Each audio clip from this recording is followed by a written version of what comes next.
La única duda digamos que si llega el punto en el cual Bitcoin puede hacer todo lo que puede hacer Ethereum, la única duda que me cabría ahí es que haya más gente desarrollando para Ethereum. Bueno, pues bienvenidos a este podcast. Hoy tengo conmigo a Juan y a Enrique. Juan es un apasionado de las criptomonedas, en especial de Ethereum, y el tema de hoy va a ser un poco indagar en Ethereum 2.0 y la actualidad de Bitcoin. Enrique es un empresario en África y que además lleva mucho tiempo en el mundo cripto y sabe mucho del tema. Bienvenidos. Gracias. Muchas gracias, Leopoldo. Bueno, la primera pregunta para hoy, que es una que vi un poco en Reddit y que tenía unas preguntas súper interesantes, será: ¿cuál es la mejor pregunta para hacer una persona que acabas de conocer para saber su conocimiento sobre Bitcoin?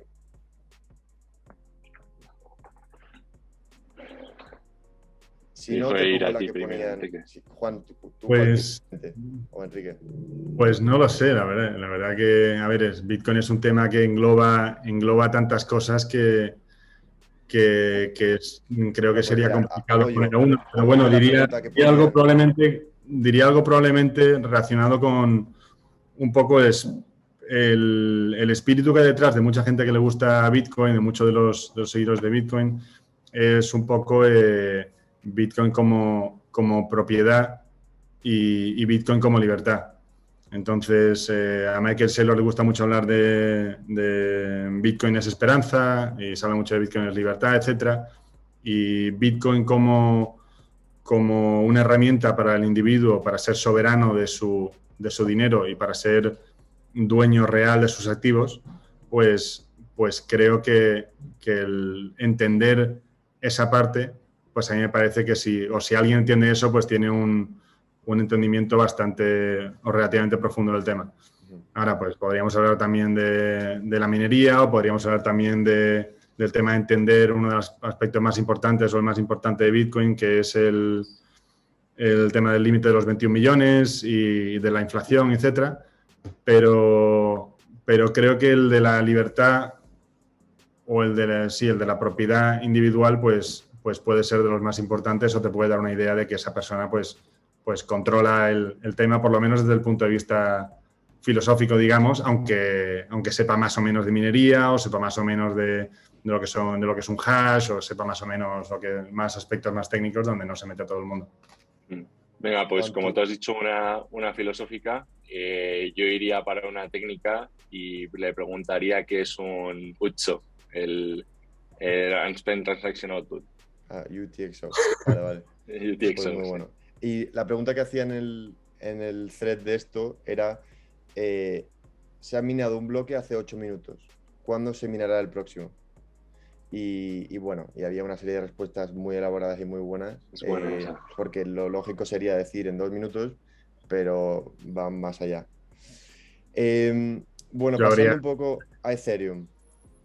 Ethereum 2.0 parece que va a llegar este año. No sé de cómo de metido estás en toda la polémica, pero ¿crees que finalmente llegará este año? ¿Y qué significa eso? Sí, o sea, yo creo que le veo probabilidades altas a que llegue este año, pero en principio yo me creía también que llegaría a mediados de año, ahora en un mes, un par de meses. Me da la sensación de que puede llegar este año por todos los retrasos que ha habido. Cada vez, digamos, que retrasas algo y te lo tomas suficientemente en serio, me da la sensación de que ese retraso va siendo, o sea, esa nueva predicción va siendo más realista. Luego, viendo también un poco, por lo que estoy enterado, de las pruebas que están haciendo de merge en testnets o en shadow forks o similares, creo que son avances buenos, pero no estoy 100% seguro de que llegue este año. O sea, me lo creo, le daría una probabilidad relativamente alta, pero no me volvería loco, no me sorprendería muchísimo si me llegase este año. Llegase más bien en 2023. O sea, Ethereum como imagen global, ¿no? Comparándolo un poco con Bitcoin. Teniendo en cuenta que el 70% de todos los Ethers fueron preminados, ¿no? Que un gran porcentaje fueron a parar a 5 o 6 personas. luego el hack de la DAO y luego el fork posterior. ¿Te preocupa esos inicios y que sirvan de precedente para luego en su historia? ¿Y hay algo que te ilusione especialmente de lo que viene ahora? O sea, por supuesto que me preocupa, dentro de lo preocupante que puede ser para mí, en el sentido de que eh, al final la apuesta, digamos, que yo tengo si he invertido algo o lo que sea, similar en Bitcoin o en Ethereum, o sea que no tengo un caballo ganador ahí. Para mí es algo preocupante en el sentido, y es algo que Bitcoin tiene muy bien inicialmente. También es cierto que tiene toda la parte como de los wallets de Satoshi o de la era inicial, digamos, que me imagino que si se moviesen ahora o mostrasen actividad sería un impacto importante. Eh, pero me preocupa, básicamente me preocupa de la misma manera en cierta parte. Me parece que obviamente si no se mueven los bitcoins de Satoshi o de la era o sea, del principio, Bitcoin parte de un punto mucho mejor. Eh, pero bueno, al final, para mí, Ethereum puede seguir funcionando. O sea, el principal atractivo que tiene Ethereum no es tanto la parte que esté de política monetaria como en Bitcoin, y entonces me importa un poco menos la parte de dónde esté el Ether como tal. Es cierto también que cuando viene Proof of Stake, de repente puede ser un problema importante.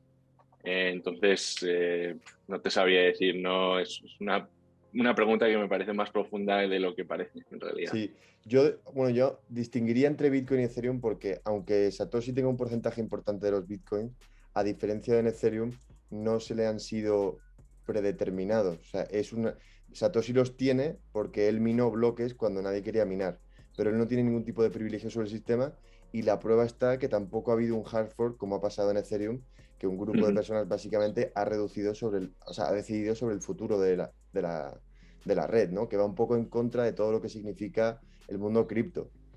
Y sí Es- que en base a eso, también es verdad que la razón de ser de Ethereum es ser un poco una plataforma donde desarrollar dApps, aplicaciones descentralizadas, pero eso no quita que al final el valor subyacente de todos los activos y de la red en general se vean afectados por esa política, o sea, por esa centralización, ¿no?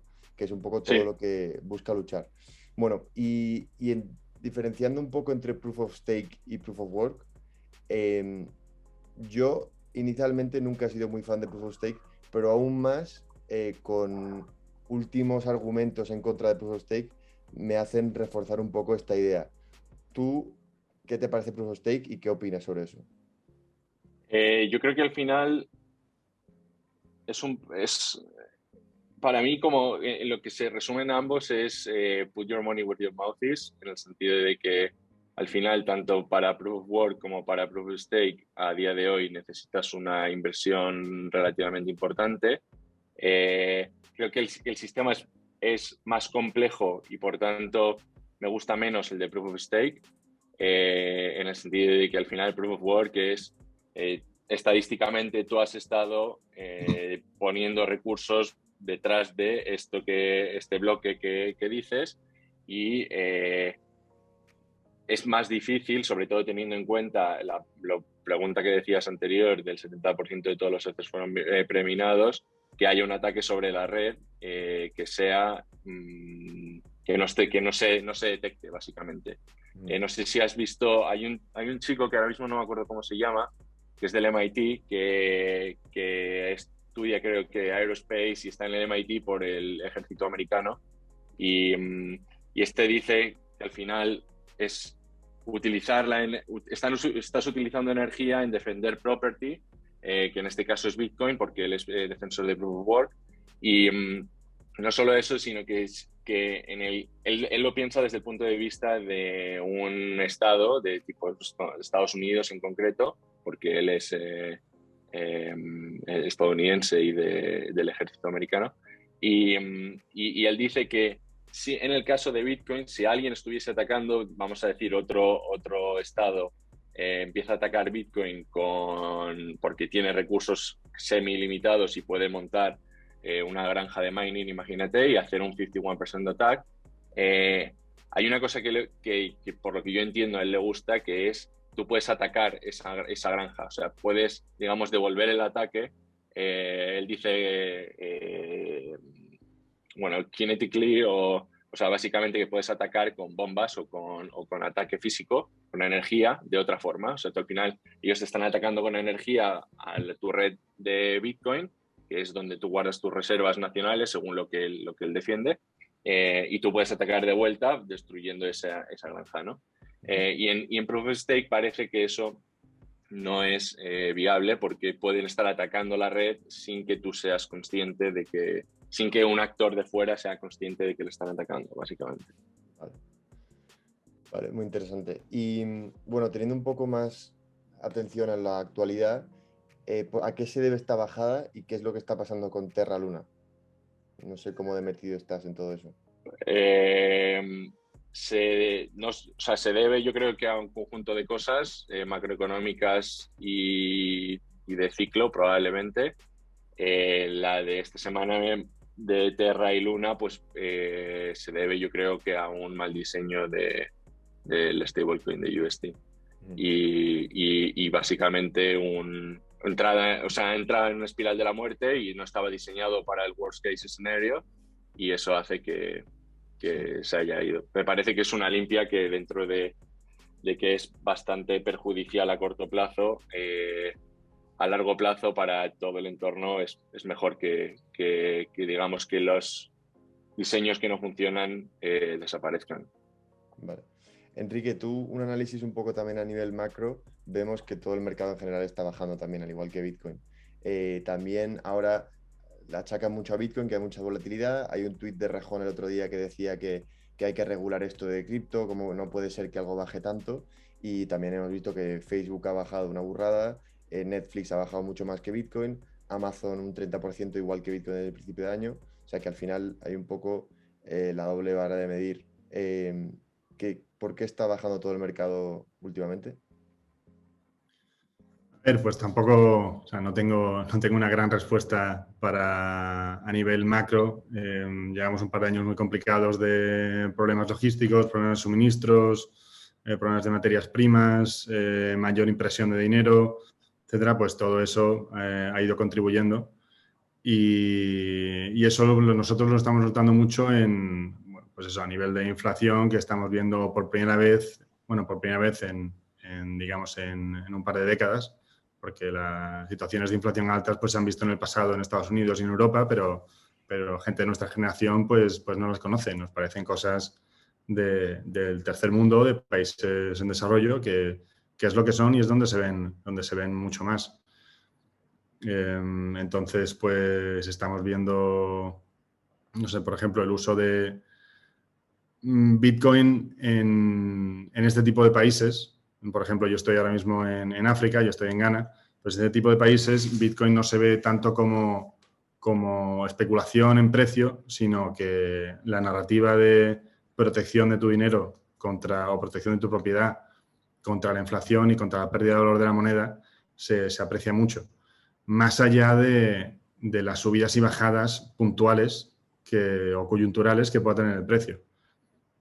Entonces, pues aquí esa es una narrativa que tiene sentido, que la gente la aprecia mucho porque se ven situaciones muy rápidas donde nosotros, por ejemplo, pues de nuevo en Ghana, en los últimos 3 años,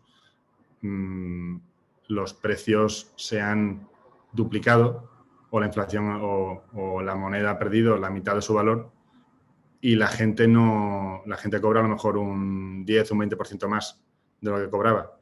Entonces, cada vez, sobre todo las clases bajas, cada vez tienen menor poder adquisitivo y se enfrentan a situaciones muy complicadas cuando no pueden encontrar ese tipo de cosas. ¿Y cómo ves Bitcoin en África? ¿Le ves futuro? ¿Crees que la gente va a tener los conocimientos suficientes para tener monederos en sus móviles y poder utilizarlo? Pues bueno, eso depende un poco de los países, depende de dónde estés. Sí, depende de dónde estés. Sí, digamos, varias palancas que pueden hacer que Bitcoin avance más o menos en África. Por un lado, hay países en donde el avance de Bitcoin tiene lugar un poco por necesidad, que pues pueden ser países como Zimbabue o como Sudán o como Nigeria, donde el gobierno en muchos casos pues ha prohibido a la gente, bueno, en Ghana también ha pasado, pues se prohíbe el pago y en muchos casos también el atesoramiento de moneda extranjera.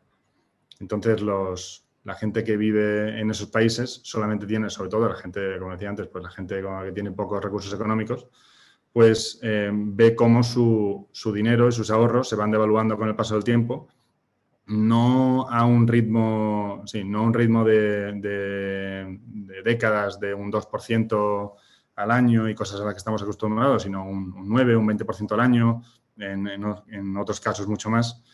Y entonces pues tienen que buscar maneras de ahorrar. Hay países donde lo que hacen es intentar ahorrar construyendo cada vez que pueden y van construyendo poco a poco. Entonces, pues, y así van guardando ese dinero en lugar de tenerlo físicamente. En estos países, pues te quitan el dinero, lo confiscan, el dinero es la moneda extranjera. Entonces, pues... La República Centroafricana acaba de anunciar hace unas semanas que han puesto Bitcoin como moneda oficial. Ahora hay una reunión que va a hacer Nayib Bukele en El Salvador con 44 países y que los que quiere convencerles de que adopten Bitcoin como moneda oficial. ¿Crees que después de la República Centroafricana va a haber más países en África que adopten Bitcoin? Pues yo creo que sí, pero va a ser por distintas razones. Por ejemplo, para que funcione Bitcoin, pues tienes que tener, o una de las cosas que pueden hacer que funcione Bitcoin mejor es que tengas gran parte de la población que no tenga acceso o que no tenga cuentas bancarias, que no tenga acceso, que no sea bancable, que pasa en muchos de esos países. Que tengas una población o un país donde haya que sea tecnológicamente hábil y que haya internet y que tengan acceso tecnológico. Pues de nuevo, pues en Nigeria, por ejemplo, hay mucho acceso tecnológico, en Ghana hay mucho acceso tecnológico, en Etiopía también, pues en cambio en el caso de República Centroafricana, pues es un poco raro porque es un país muy pobre donde en torno a menos de un 15% de la población tiene acceso a Internet. Entonces, este movimiento que han hecho, aunque a mí me parezca optimista, pues parece ser más bien una especie de llamada de atención o una especie de intento por subirse un poco al carro del Bitcoin y tratar de conseguir parecer un destino interesante para recibir inversiones y que el hecho de haber anunciado eso pues haga, pues eso, que sea una profecía autocumplida, por así decirlo. Pero no parece que sea el destino perfecto para ello porque la implantación puede ser muy complicada. Ya está siendo complicada en El Salvador, aunque va muy bien, pero ya está siendo complicada, que es un país que es bastante mejor en muchos de estas cosas. Aún así, de nuevo, pues creo que Bitcoin en África es muy útil, creo que da empleo, que hace que puedas transferir divisas, que ayuda mucho contra la represión financiera, que eso, que te protege contra la inflación, independientemente de estos movimientos a corto plazo. Y creo que todo esto, pues eso, lo que antes tardaban días en hacer, ahora tardan minutos. Y eso se va a notar. Se va a notar y a medida que los efectos se vayan notando, otros países irán irán asumiéndolo como moneda también. Muy bueno. Juan, comparando un poco Bitcoin y Ethereum, ahora mismo se habla mucho de que quieren traer activos a Ethereum utilizando Lightning y Taproot. ¿Crees que esto es buena idea o Bitcoin debería quedarse como reserva de valor y no añadir tantas capas encima para parecerse más a Ethereum? ¿Cómo lo ves? Yo creo que en parte, como Bitcoin tiene las dos partes, tiene la parte de network y tiene la parte de activo como tal, me parece que es muy importante que el activo siga en su network, porque al final parte de esa parte de ese valor que tiene viene de la robustez de la red, pero no me parece que añadir cosas on top del Bitcoin con B mayúscula, de la red Bitcoin, de todo lo que es el protocolo, venga mal. Sobre todo si no hay que hacer sacrificios en el propio Layer 1, en el propio Bitcoin.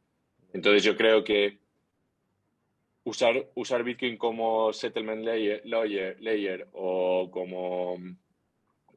Pues eso sí, en realidad es usarlo así, settlement layer de cosas que se monten encima, sean exchanges centralizados o sea layer 2, que puede ser Lightning Network o cualquier otra cosa que se inventen. Creo que hay cosas interesantes con Zero Knowledge Proofs y demás. No creo que venga mal. Obviamente hay que hacerlo. Creo que es importante que se haga con cuidado, pero para no añadir o no reducir esa robustez que afecte al activo, como decía.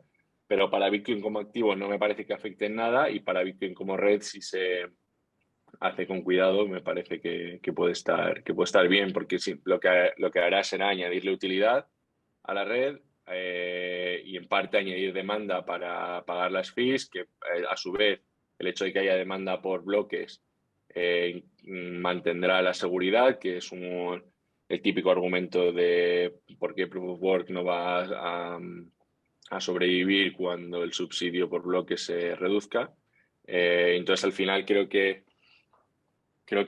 hecho de forma buena no me parece que sea malo. O sea, de hecho, yo soy partidario de que solo va a haber una chain en el futuro, y ¿por qué no? Esa puede ser Bitcoin. La única duda que tendría es contra Ethereum por un tema de tracción que ya tiene, en cuanto a desarrollo de aplicaciones encima y así, pero Bitcoin me parece que podría ser buena, pero obviamente le hace falta un poco más de utilidad, me parece.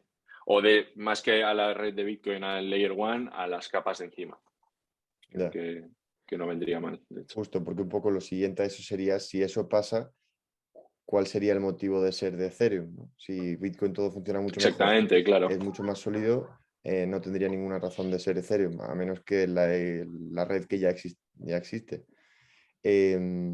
Vale, muy Eso interesante. para mí es que existe. O sea, la única duda digamos que si llega el punto en el cual Bitcoin puede hacer todo lo que puede hacer Ethereum, la única duda que me cabría ahí es que haya más gente desarrollando para Ethereum, que al Ya, final, o sea, creando utilidad encima de Ethereum. ya. Pero si no, para mí tiene sentido que sea Bitcoin, por robustez. Pues muy interesante. Pues yo creo que podemos acabar aquí. Muchísimas gracias por compartir vuestro tiempo, Enrique y Juan. Un abrazo muy fuerte. Muchas gracias a ti, Leo. Un placer.